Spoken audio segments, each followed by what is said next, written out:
Oggi vi raccontiamo una storia incredibile che vi terrà con il fiato sospeso. Scoprirete come un matrimonio perfetto può trasformarsi in un incubo in una sola notte. Andrew e Courtney sembravano la coppia ideale, ma una serie di eventi scioccanti cambierà per sempre le loro vite. Rimanete con noi per scoprire tutti i dettagli di questa vicenda sconvolgente. Andrew e Courtney Simpson erano sposati felicemente da più di 10 anni. Anche se non avevano figli, entrambi li desideravano, ma decisero di aspettare fino a essere sicuri dei loro lavori e poter sostenere una famiglia con un solo reddito. Erano entrambi sulla trentina e avvocati di successo. Andrew lavorava nel diritto civile e Courtney era specializzata in diritto contrattuale in uno studio legale locale della loro città natale. Dopo aver raggiunto la stabilità finanziaria, riuscirono a partecipare al loro primo congresso nazionale dell'Associazione degli Avvocati Americani, un evento che li entusiasmava molto. Durante il lungo viaggio verso l'hotel del convegno, dove avevano riservato un tavolo, parlarono principalmente di avviare una famiglia. Entrambi si sentivano pronti, ma Courtney ammise di essere nervosa al riguardo. Alla reception del consiglio di amministrazione, mercoledì sera, tutto andò storto. La serata iniziò bene con Andrew e Courtney che si godevano l'atmosfera e chiacchieravano con i loro amici avvocati. Più tardi, dopo la parte ufficiale della reception, ci furono più bevute, balli e conversazioni rumorose. Andrew notò che Courtney era in vena di giocare, il che di solito significava che avrebbero passato una lunga notte di intimità. Courtney era bella e vivace, ma anche un po' sfuggente e flirtava sempre con gli altri, e quella sera non era diversa. Andrew, d'altro canto, era più tranquillo e riservato. Questo era molto diverso dal suo solito comportamento al lavoro, dove spesso discuteva se qualcuno iniziava una conversazione. Drew partecipava attivamente alle conversazioni solo quando già gli venivano rivolte. Raramente le iniziava con persone che non conosceva. Quando sua moglie ordinò il quarto mojito della serata, Drew passò la mano lungo la sua coscia coperta di calze, sentendo il calore che lei emanava con le dita. Quella sera aveva trascorso molto tempo sulla pista da ballo con numerosi partner e non vedeva l'ora di tornare nella loro stanza d'albergo. Quando Drew finalmente raggiunse ciò che spesso chiamava la sua proprietà, si rese conto che non c'era più nulla su di lei. I suoi occhi si illuminarono quando incontrarono quelli verde scuro della moglie. C'era quello sguardo fumoso e sensuale nei suoi occhi ed era pronto a portarla via proprio lì nel club. Lei si inclinò in avanti, rivelando una grande parte della sua coscia e del suo abbondante petto, lasciando uscire un sussurro di approvazione e mormorando «Voglio divertirmi stasera, caro». Senza distogliere lo sguardo, rispose «Lo vedo, lo sento anch'io, tesoro. Andiamo in camera». «Guardati intorno, caro. Non siamo mai stati in questa città prima d'ora. Vedi qualcuno di familiare?» Drew guardò riflessivamente intorno. «Non credo, perché?» «Voglio divertirmi stasera», disse con un'enfasi inequivocabile su io. Fu sbalordito. Capì senza dubbio cosa stava implicando, ma sebbene profondamente scioccato e gravemente ferito, come avvocato esperto di processi, sapeva istintivamente di non rivelare le sue vere emozioni. Drew non riusciva a immaginare da dove provenisse tutto ciò. L'unico possibile segnale di avvertimento a cui poteva puntare era la riluttanza della moglie a voler avere un figlio, anche se aveva appena accettato di fare proprio questo. «Capisco. Ma che ne dici della nostra relazione?» Ignorò la sua domanda. Anche se non era un avvocato processuale, sapeva come interrogare i testimoni e capiva l'importanza di non lasciare che l'avversario la distraesse. Sospirò e strinse la sua mano saldamente. «Sono stata una buona moglie nei 15 anni che siamo stati insieme. Hai mai dubitato del mio amore e della mia lealtà verso di te? Nemmeno una volta da quando abbiamo deciso di essere esclusivi nel nostro primo anno?» Si fermò cercando rassicurazione. «So che a volte flirto, ma hai mai dubitato di me quando lo vedevi?» Sembrava un errore da principiante per un avvocato fare una domanda senza conoscere la risposta, ma sapeva già che non c'erano stati dubbi. Rispose a se stessa: «No, non ce n'erano. Non ho mai dubitato del tuo impegno nei nostri confronti fino ad ora». Accettò ciò che stava arrivando con rassegnazione. Era sorprendente quanto fosse tranquilla nel mezzo di una discoteca con luci lampeggianti, musica ad alto volume che rimbombava nei loro petti e un DJ circondato da oltre 200 avvocati festosi. In mezzo a tutto questo parlarono con voci normali, senza perdere una sola parola l'uno dall'altro. «Ti ho detto che sono pronta per avere un bambino. Voglio solo questo weekend per me. Me lo merito e lunedì butterò via le mie pillole anticoncezionali per il nostro futuro». Spintonò via la sua mano, si appoggiò sulla sedia e incrociò le braccia sul petto, enfatizzando il suo abbondante décolleté e segnalando che la conversazione era finita. «Capisco. Hai già scelto qualcuno?» Naturalmente conosceva già la risposta alla sua domanda. «Sì», rispose lei tranquillamente ma con fermezza. «Va bene, un'ultima domanda. Che compenso sei disposta a offrire?» «Quale compenso?» «Non fare la sciocca con me. Sei un avvocato contrattuale, sai cos'è un compenso. Cosa stai offrendo per la mia considerazione? Quale prezzo sei disposta a pagare?» Ora era vicino a perdere il controllo. Era sbalordito dalla rapidità con cui la sua vita stava cadendo a pezzi. «Tesoro, l'unico prezzo di cui stiamo parlando qui è il tuo orgoglio.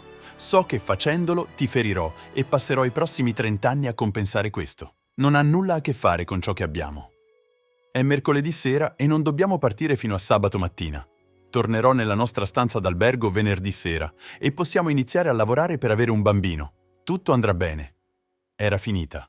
15 anni insieme, più di 10 anni di matrimonio, la fine della nostra famiglia che non sarà mai. Nessuna risata di bambini, nessuna festa di compleanno, nessun primo giorno di scuola, lauree, spose o nipoti che saltellano sulle nostre ginocchia.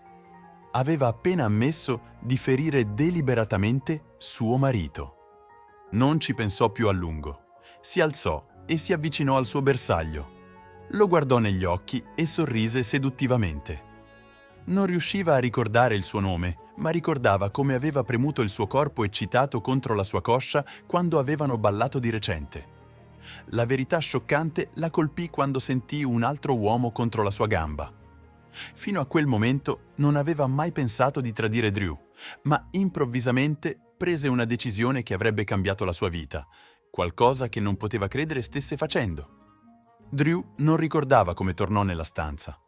Ricordava vagamente qualcuno che gli chiedeva se stava bene nell'ascensore, ma la sua testa girava e si sentiva scioccato da ciò che era accaduto. Sembrava tutto irreale. Pochi istanti prima aveva immaginato un futuro meraviglioso con Courtney e ora il suo matrimonio era finito. Seduto sul bordo del letto a fissare il muro, Drew alla fine fece un piano. Sapeva cosa doveva fare e si spinse a prendere provvedimenti. La casa era a sole 3 ore e mezza di distanza, ma Drew capì che aveva un paio di giorni per sistemare tutto. Si rese conto che per le prossime 48 ore Courtney avrebbe agito come se lui non esistesse. Aveva abbastanza tempo per fare ciò che doveva essere fatto. Capì che la prima cosa da fare al mattino era denunciare le loro carte di credito congiunte come rubate. Se fosse stato fortunato, qualche cameriera dell'hotel avrebbe trovato la borsa che Courtney aveva lasciato nella stanza e l'avrebbe presa senza denunciarla. Drew non aveva intenzione di toccare nulla che la sua ex moglie avesse lasciato nella stanza. Pensava anche che se la cameriera dell'hotel avesse preso la borsa, avrebbe guadagnato almeno fino a martedì. Il divorzio sarebbe stato semplice e pulito. Vivevano in uno stato impeccabile. Nessun bambino, nessuna casa, nessuna proprietà condivisa. Avevano sempre mantenuto le loro finanze separate e contribuito equamente alle spese. Guadagnavano circa la stessa quantità di denaro, quindi il divorzio era la parte più facile. Ricominciare da capo era significativamente più difficile. Drew fece rapidamente la valigia ed era pronto a uscire dalla porta. Si fermò per un momento, considerando se lasciare un biglietto, ma poi cambiò idea. Uscì nel corridoio e si diresse verso l'ascensore. Il suono della porta automatica che si chiudeva echeggiò lungo il corridoio, segnalando che stava chiudendo la porta sulla sua vita precedente. Sulla strada per la hall, GLI venne un'idea e si fermò alla reception per verificare se tutto era in ordine. «Mia moglie è in macchina», abbiamo un'emergenza a casa e dobbiamo partire immediatamente. Abbiamo lasciato le chiavi in camera. Osservò mentre l'impiegato premeva alcuni tasti e si rese conto che le carte erano state disattivate. Non poté fare a meno di sorridere leggermente mentre usciva, sapendo quanto fastidio avrebbe causato a Courtney nei giorni seguenti. 7 anni dopo, Drew sedeva nel ristorante di un hotel sorseggiando tè freddo e aspettando il suo cibo. Aveva appena partecipato a un seminario interessante che lo avrebbe aiutato nel suo lavoro come avvocato di diritto di famiglia. Mentre dava un'occhiata a un giornale lasciato sul sedile accanto a lui, notò che la data era quasi 7 anni dal giorno in cui il suo divorzio era stato finalizzato. Il tempo vola davvero, pensò tra sé e sé. Inavvertitamente lo disse ad alta voce e guardò rapidamente intorno, sentendosi un po' imbarazzato per vedere se qualcuno lo aveva sentito. Era passato molto tempo dall'ultima volta che aveva pensato a Courtney. Anche se il suo divorzio era stato semplice, l'esperienza lo aveva fatto riflettere su quanto il sistema senza colpa potesse essere ingiusto per la parte sbagliata. Credeva che il sistema esistesse perché alcune persone non erano in grado di gestire i propri problemi in modo maturo e invece causavano caos, necessitando di interventi per risolvere le cose. In questi casi, il detto "nessuno vince in un divorzio" suonava dolorosamente vero. In ogni caso, quella era stata la motivazione di cui Drew aveva bisogno per cambiare la sua specializzazione al diritto di famiglia. La verità, come aveva scoperto, era che la maggior parte dei divorzi al giorno d'oggi accadevano semplicemente perché entrambe le parti avevano preso la loro decisione. C'erano pochi contenziosi e entrambe le parti lavoravano per risolvere la loro situazione il più rapidamente e senza dolore possibile. Gestiva qualsiasi caso gli venisse assegnato, ma davvero apprezzava trattare i casi relativamente rari di infedeltà, dove sospettava che il coniuge del suo cliente stesse cercando di stringere i bulloni al suo cliente. I suoi pensieri furono bruscamente interrotti da una voce che riconosceva ancora. «Ciao Drew, come stai?» Alzò lo sguardo e incredibilmente la vide. Non avrebbe potuto essere più scioccato se fosse stato colpito con un taser. «Ciao Kurt, credimi o no, stavo proprio pensando a te. Cosa ti porta a un seminario sul diritto di famiglia?» «Non sono qui per quello. Ho un altro motivo. Posso sedermi?» Drew rispose. «Certo, mi dispiace», aggiunse mentre le faceva cenno di sedersi. «Sono davvero sorpreso di vederti, quindi scusa i miei modi». Si sedette dritta e parlò con rabbia. «Non mi hai mai parlato, Drew. Hai ignorato tutti i miei tentativi di contattarti. Non hai detto nulla alla mia famiglia, nemmeno a mia madre che ti amava. Non sei venuto a nessuna delle udienze, sei semplicemente sparito. Dopo 15 anni insieme, non hai nemmeno potuto dirmi addio prima di andartene. Lunedì sera sono arrivata a casa nostra e mi sono trovata servita con i documenti del divorzio prima ancora di entrare. Quando finalmente entrai, non c'era nulla nell'appartamento che mi ricordasse di te o del nostro matrimonio». Drew rispose. «Vedo, hai distrutto il nostro matrimonio con un atto incredibilmente egoistico. E io sono il cattivo?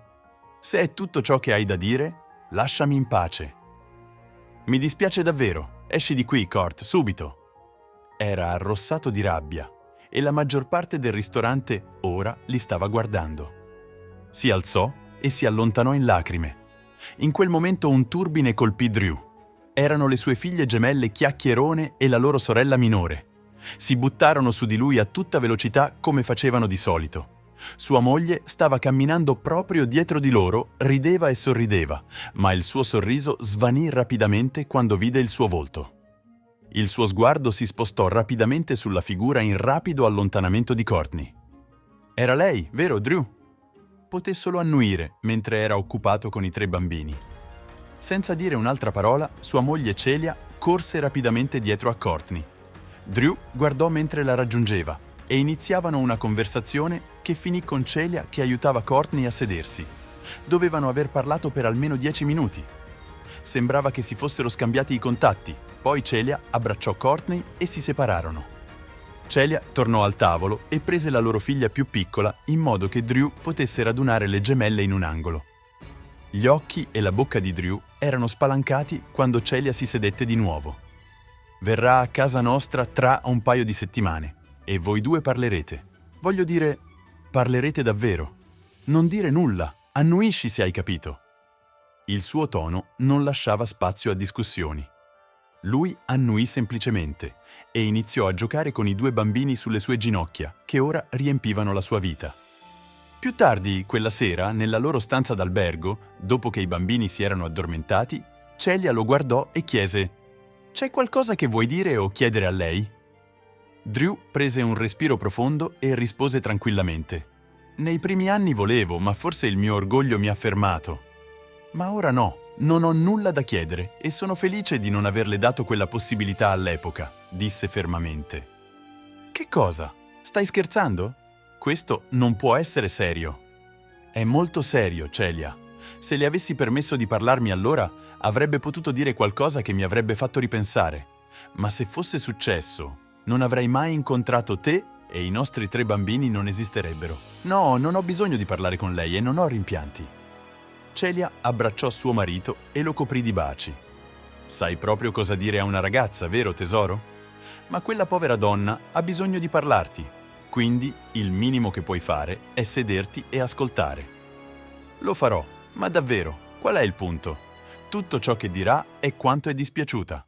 Se le chiedo perché, dirà che non lo sa davvero e così via. Ma lo farò per te e forse le aiuterà a trovare un po' di pace. Ma perché dovrei preoccuparmi?» «Drew, sii dolce ora. Forse non posso spiegartelo, ma non ti sarebbe piaciuto gridarle contro per qualche minuto dopo averla vista? Forse è quello che chiuderà il passato per entrambi. Forse hai ragione.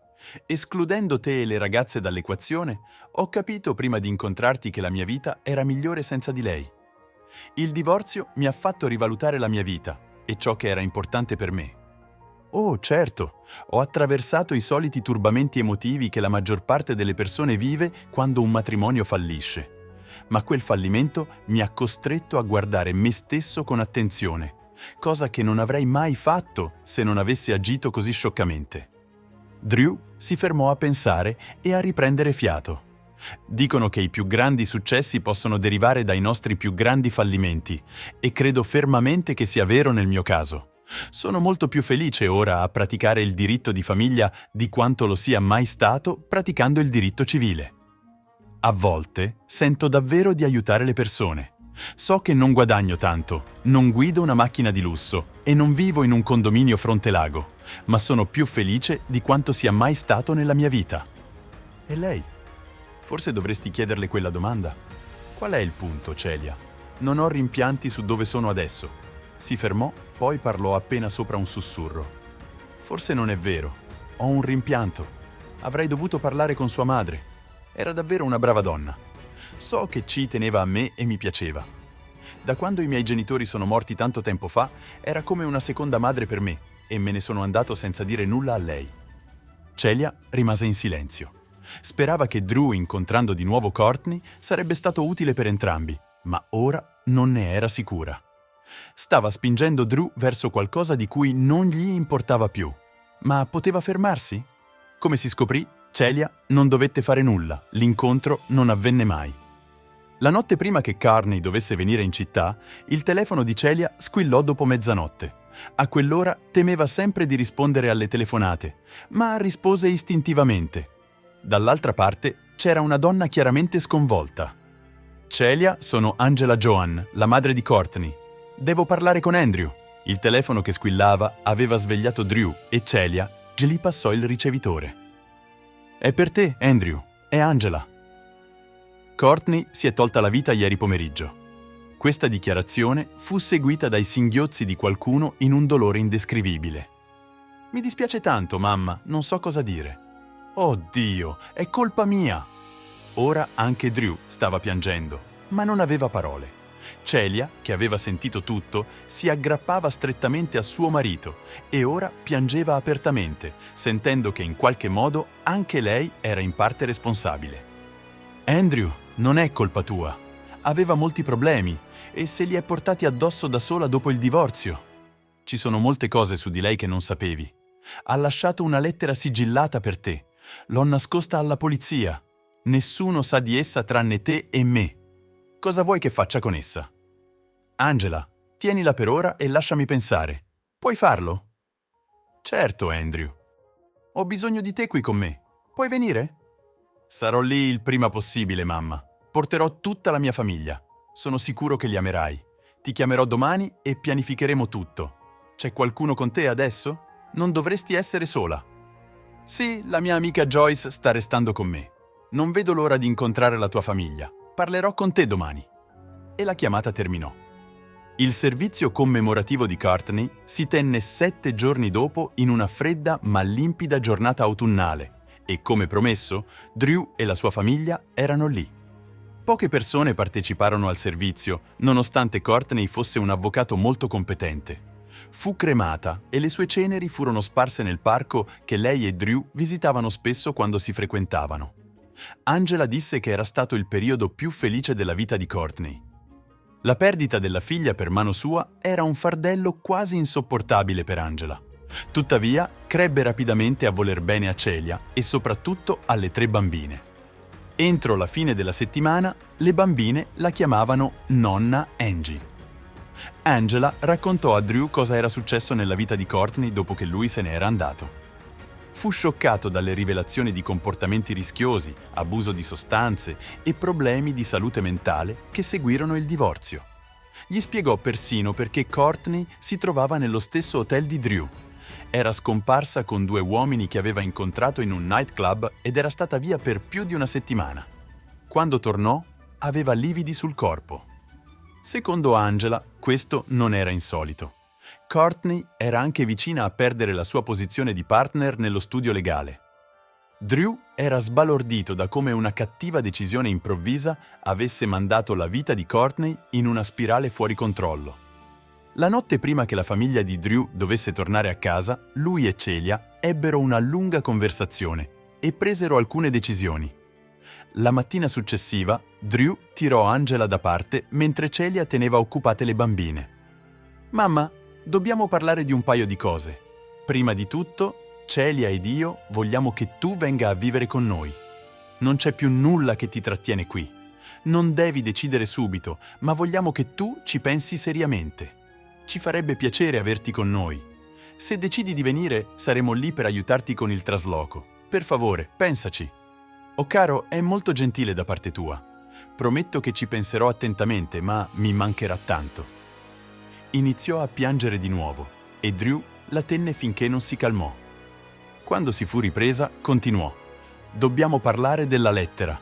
Penso che la cosa migliore da fare sia prenderla e gettarla nel camino senza aprirla.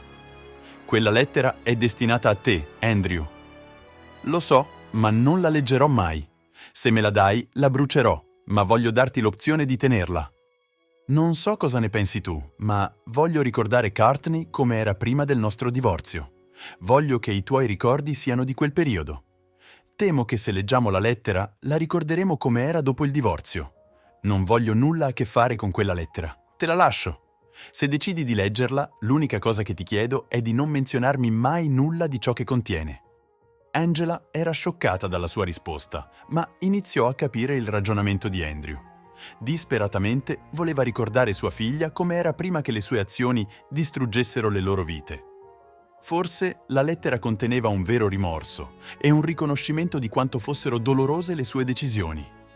D'altra parte, potrebbe portare più dolore. Andrew le aveva raccontato del suo recente incontro con Courtney. E se la lettera contenesse più rabbia e senso di colpa diretti a Andrew? Courtney non era stata nel miglior stato mentale, specialmente dopo la sua resa dei conti con Andrew. Angela era combattuta. Angela. Grazie per aver guardato questo video fino alla fine. Cosa ne pensate della storia di Andrew e Courtney? Credete che avrebbero potuto fare qualcosa di diverso? Fatecelo sapere nei commenti qui sotto. E se vi è piaciuto il video, non dimenticate di mettere un like, iscrivervi al nostro canale e attivare la campanella per non perdere nessuno dei nostri prossimi racconti. Alla prossima!